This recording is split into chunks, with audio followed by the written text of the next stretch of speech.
Bismillahirrahmanirrahim. Assalamualaikum warahmatullahi wabarakatuh. Perkenalkan, saya Sofyan Muhammad, SIP MIP, dosen program studi ilmu pemerintahan, Fakultas Hukum, Ilmu Sosial dan Politik, Universitas Pendidikan Muhammadiyah Sorong. Video ini merupakan pengajaran mata kuliah Sistem Politik Indonesia dengan topik materi yang berjudul Partai Politik Indonesia. Mata kuliah Sistem Politik Indonesia berada di semester 4 dengan bobot 3 SKS. Adapun deskripsi mata kuliah Sistem Politik Indonesia. Deskripsi mata kuliah Sistem Politik Indonesia ini merupakan mata kuliah wajib program studi yang membahas mengenai bagaimana sistem politik yang ada di Indonesia, konsep-konsep sistem politik, lembaga-lembaga politik yang ada di Indonesia, struktur dan fungsi politik, demokrasi Indonesia, serta budaya politik di Indonesia. Adapun capaian dari mata kuliah Sistem Politik Indonesia. Capaian dari mata kuliah Sistem Politik Indonesia ini, yang pertama, mahasiswa mampu memahami sistem politik Indonesia. Yang kedua, mahasiswa mampu menjelaskan konsep-konsep yang berkaitan dengan sistem politik Indonesia. Yang ketiga, mahasiswa mampu menjelaskan fungsi lembaga politik di Indonesia. Keempat, mahasiswa mampu menjelaskan perjalanan demokrasi Indonesia. Mahasiswa mampu menjelaskan keterkaitan politik dalam kehidupan bernegara. Mahasiswa mampu menjelaskan partisipasi politik, dan mahasiswa mampu menjelaskan birokrasi politik. Sebagai dosen, saya berkewajiban untuk melaksanakan tridharma perguruan tinggi, yaitu pengajaran, penelitian, dan publikasi karya ilmiah, serta pengabdian kepada masyarakat. Pada video ini izinkan saya untuk memaparkan salah satu tridharma perguruan tinggi, yaitu di bidang pengajaran. Adapun mata kuliah yang akan saya paparkan pada video ini adalah mata kuliah Sistem Politik Indonesia.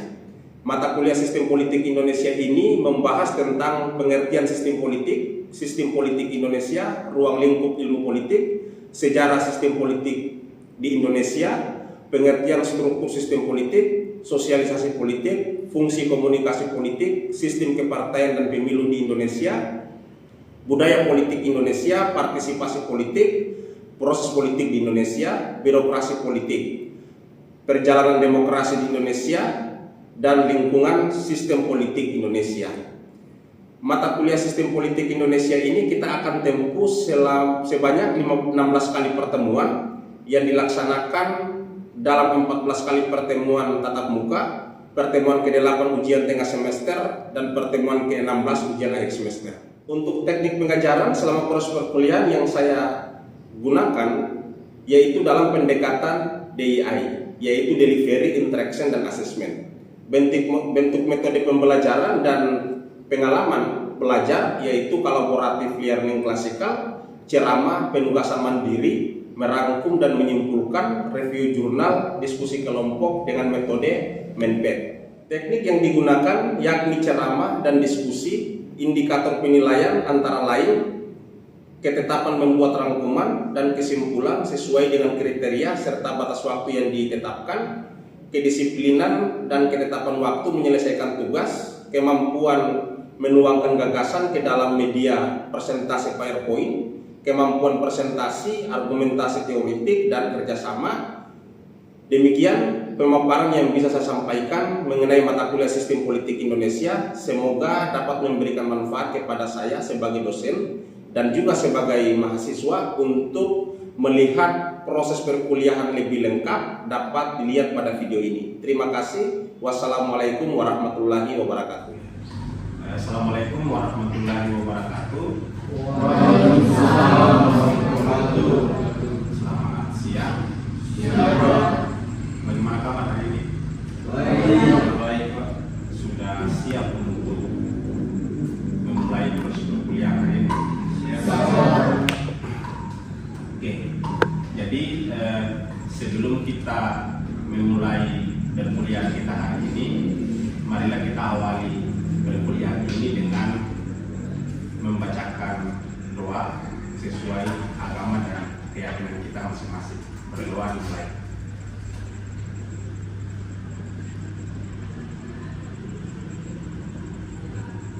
Oke, berdoa selesai. Oke, jadi di pertemuan kita hari ini di mata kuliah Sistem Politik Indonesia, mungkin hari ini kita pertemuan kelima ya? Ya, Pak. Oke, jadi di pertemuan kelima ini di mata kuliah Sistem Politik Indonesia kita akan membahas tentang Partai Politik Indonesia. Nah, mungkin teman-teman mungkin sudah bisa untuk melihat di slide yang sudah saya tampilkan ini terkait dengan topik perkuliahan kita di pertemuan kelima ini di mata kuliah Sistem Politik Indonesia, yaitu tentang partai politik di Indonesia. Nah, sebelum saya masuk lebih dalam untuk memberikan penjelasan atau gambaran singkat tentang partai politik, ada yang tahu tidak partai politik itu apa? Nah, silakan Mardo. Partai politik itu adalah organisasi yang dibentuk oleh sekelompok warga negara yang memiliki kesamaan ideologi, visi dan misi yang sama. Oke, ada lagi? Ada lagi yang mau memberikan pendapat apa itu partai politik? Tadi sudah ada satu teman yang sudah menyampaikan bahwa partai politik itu adalah perkumpulan individu yang memiliki tujuan serta misi yang sama. Nah, itu yang dimaksudkan dengan partai politik. Jadi partai politik itu adalah sebuah organisasi politik yang kemudian di dalam partai politik itu terdapat individu-individu di situ. Nanti kita lihat tentang partai politik Indonesia ini seperti apa. Yang pastinya bahwa kalau kita berbicara tentang partai politik di Indonesia, yang pastinya tidak terlepas dari yang namanya pemilu di situ. Di sini mungkin teman-teman bisa melihat bahwa partai politik di Indonesia ini dari 17 partai politik adalah peserta pemilu pada tahun 2024 kemarin. Nah, makanya kenapa saya sampaikan tadi bahwa kalau kita bicara tentang partai politik itu tidak terlepas dari yang namanya pemilu. Kenapa? Karena partai politik itu adalah peserta pemilu. Maka pemilu 2024 kemarin itu terdapat ada 18 partai politik yang kemudian ditetapkan oleh Komisi Pemilihan Umum sebagai peserta pemilu.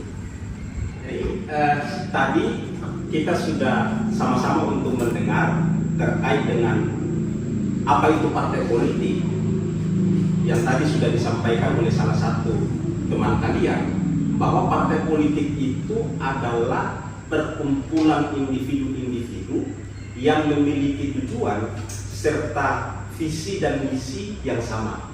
Nah, itulah partai politik di situ.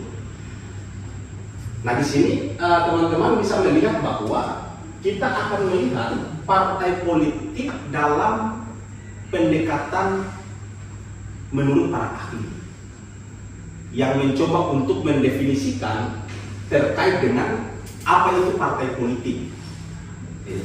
Jadi apa yang disampaikan oleh teman kalian itu tidak salah, bahwa itulah adalah gambaran singkat terkait dengan apa itu partai politik itu sendiri.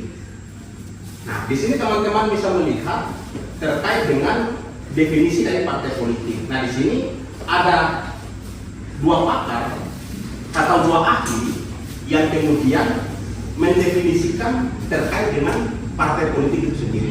Nah, yang pertama misalnya kita lihat di sini menurut Karl Perez misalnya, dia mendefinisikan bahwa partai politik itu merupakan sekelompok manusia yang terorganisir.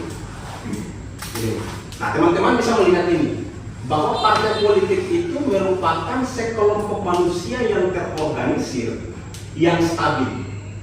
Kemudian partai politik juga memiliki tujuan.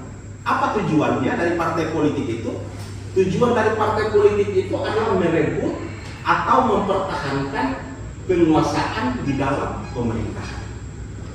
Nah, ini menurut para ahli yang pertama. Nah, kemudian menurut Maria Budiarjo, dia mendefinisikan bahwa partai politik itu adalah suatu kelompok yang terorganisir. Gitu. Suatu kelompok yang terorganisir yang anggota-anggotanya itu mempunyai orientasi nilai, cita-cita yang sama. Tujuan kelompok ini adalah untuk memperoleh kekuasaan politik dan merebut kedudukan politik. Nah, kira-kira dalam pendekatan dua para ahli ini yang mencoba untuk mendefinisikan tentang partai politik, ada kesamaan tidak dengan apa yang tadi disampaikan oleh teman kalian tadi? Sudah ada gambaran tidak tentang apa itu partai politik? Sudah ada gambaran? Ya, jadi partai politik itu bukan hanya terhimpun satu individu, tetapi partai politik itu adalah perkumpulan individu yang kemudian terhimpun di dalam satu organisasi politik yang disebut dengan partai. Nah, kita bicara tentang partai politik di Indonesia, yang pastinya bahwa tidak terlepas dari yang namanya aspek historinya atau sejarah partai politik. Dari mana cikal bakal partai politik Indonesia itu berdiri? Kan gitu. Nah, ini yang harus kita mengetahui. Jangan hanya sepintas kita mengetahui bahwa partai politik itu perkumpulan individu-individu dan memiliki tujuan, memiliki cita-cita yang terorganisir. Bukan hanya sebatas itu.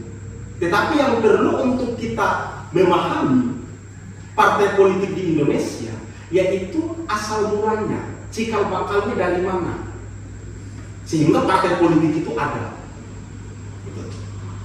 Nah, di sini teman-teman bisa melihat bahwa sejarah partai politik di Indonesia, masa penjajahan Belanda, ini kita kembali ke era penjajahan. Pasti akan timbul pertanyaan di benak pikiran teman-teman bahwa emangnya di masa penjajahan Belanda itu sudah ada partai politik?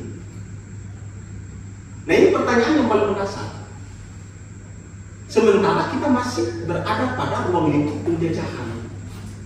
Kenapa kita bicara tentang sejarah partai politik di Indonesia? Kita harus bertolak dari masa penjajahan Belanda. Pernah mendengar organisasi Budi Utomo? Pernah mendengar tidak? Pernah mendengar organisasi Budi Utomo? Belum pernah mendengar? Nah, dalam sejarah Indonesia, keberadaan partai politik itu diawali dengan berdirinya organisasi Budi Utomo pada tahun 1908. Ini organisasi, bukan partai. Lalu kenapa kita bicara tentang partai politik? Harus kita bertolak dari berdirinya organisasi Budi Utomo itu. Nah, nanti saya akan jelaskan dan kemudian kita akan mendiskusikan terkait dengan partai politik di Indonesia. Nah, jadi dalam sejarah Indonesia itu, keberadaan partai politik itu diawali atau ditandai dengan berdirinya organisasi Budi Utomo pada tahun 1908. Jadi pada tahun 1908 ini, organisasi Budi Utomo itu berdiri di mana? Berdiri di Jakarta. Siapa yang mendirikan itu? Yang mendirikan itu adalah Dr. Wahidin dan kawan-kawan. Jadi walaupun pada waktu itu organisasi Budi Utomo itu belum bertujuan, belum bertujuan ke politik murni. Akan tetapi dengan adanya keberadaan Budi Utomo itu atau organisasi Budi Utomo itu telah diakui oleh siapa?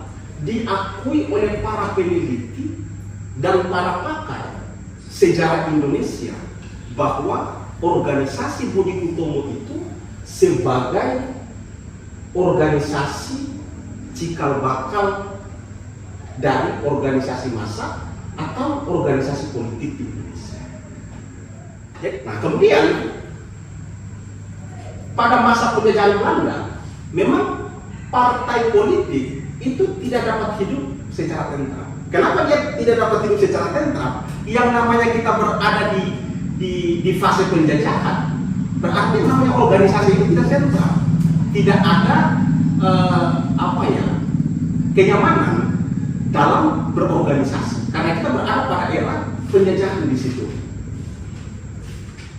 Nah, kemudian di sini teman-teman bisa melihat bahwa partai politik yang pertama lahir di Indonesia itu adalah Insens Partai di sini, yang didirikan pada tanggal 25 Desember tahun 1912 di Bandung. Siapa yang mendirikan itu?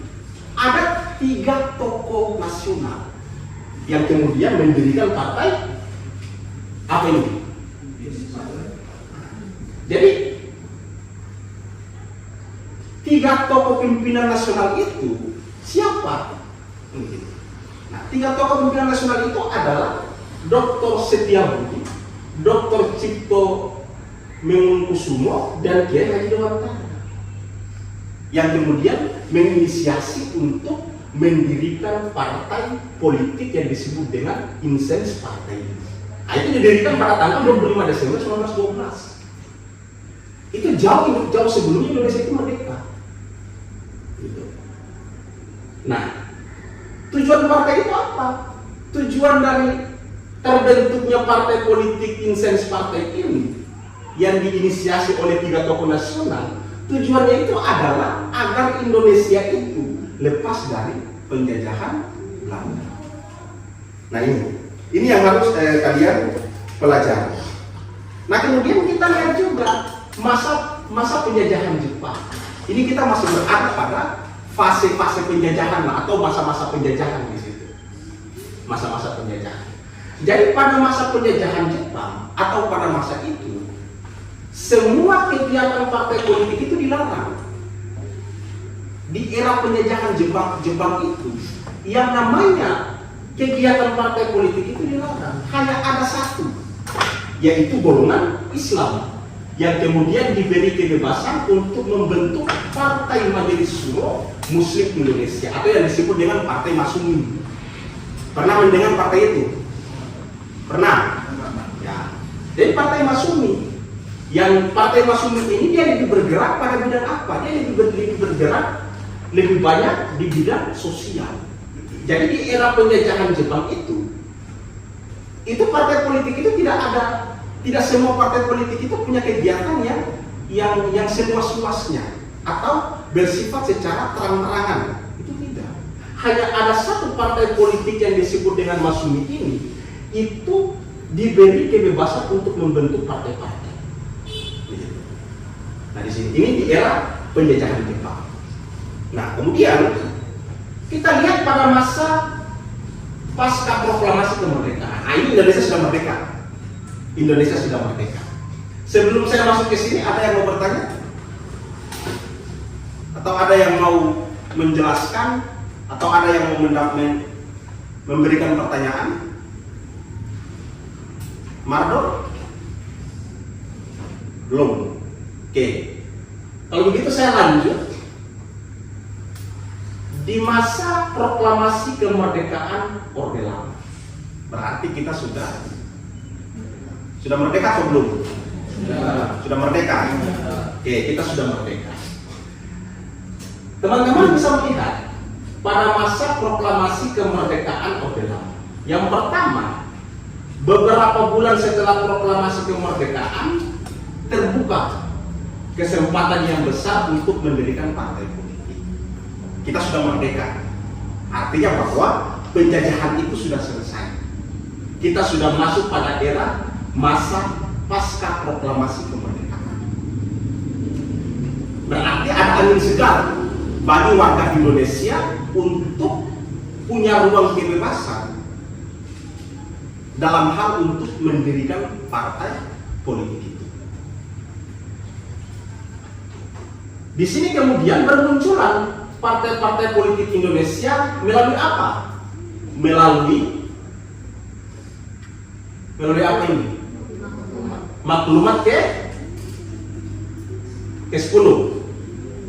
Maklumat ke-10 yang diumumkan oleh Bung Hatta pada tanggal 3 November 1945 menjadi tonggak awal tumbuhnya partai politik pasca kemerdekaan. Jadi berdirinya partai politik pasca kemerdekaan itu tidak terlepas dari maklumat ke-10 dan kemudian diumumkan oleh Bung Hatta pada tanggal 3 November tahun 1945. Nah ini cikal bakal partai politik itu mendapatkan ruang kebebasan untuk didirikan oleh masyarakat.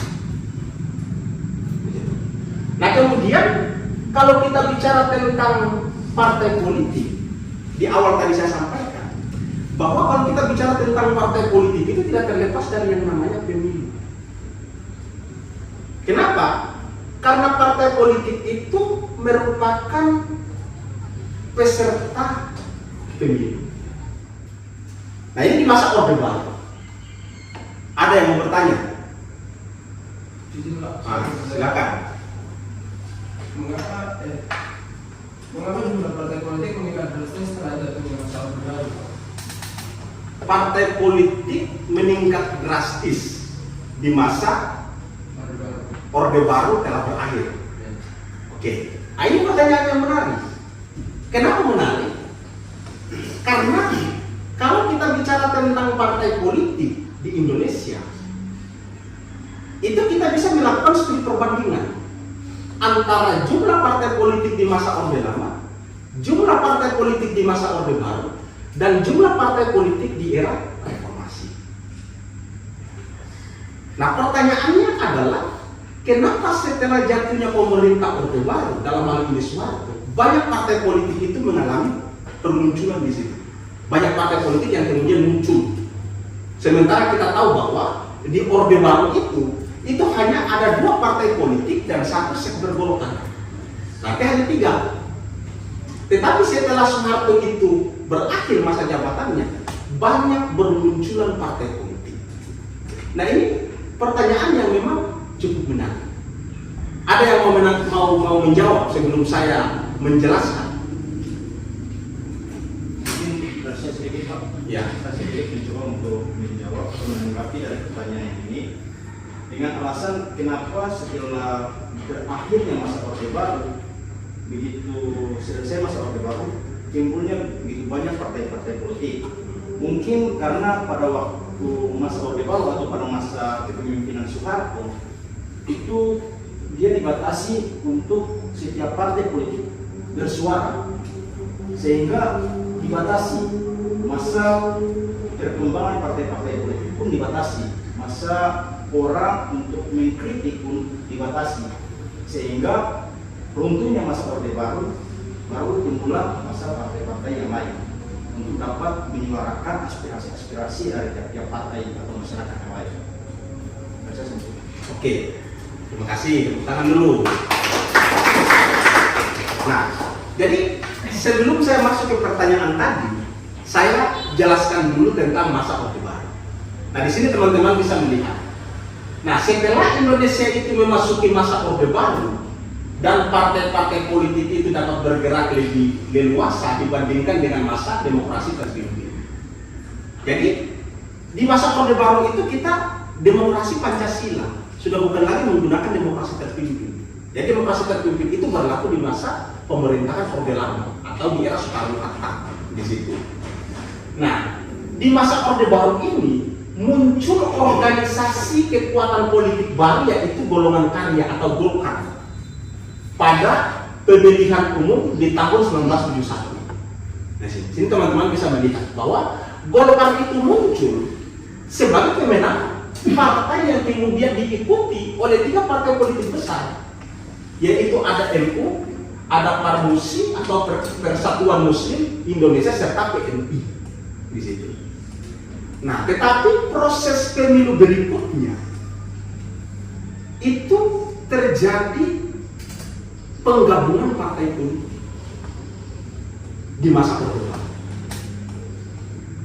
Jadi penggabungan partai politik itu hanya terdapat 2 partai politik, yaitu P3 dan PDI. bersama dengan Golkar.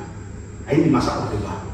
Nah, pertanyaan yang tadi yang disampaikan oleh salah satu teman kalian tentang kenapa ketika runtuhnya masa Orde Baru itu bermunculan banyak partai politik. Betul tadi apa yang dijelaskan oleh salah satu teman kalian itu, bahwa ada kebijakan pemerintah Orde Baru yang kemudian memfusikan jumlah partai politik yang banyak di era Orde Lama dan kemudian dijadikan hanya 2 partai politik dan ada satu yang disebut dengan Golkar. Nah, kemudian di masa reformasi,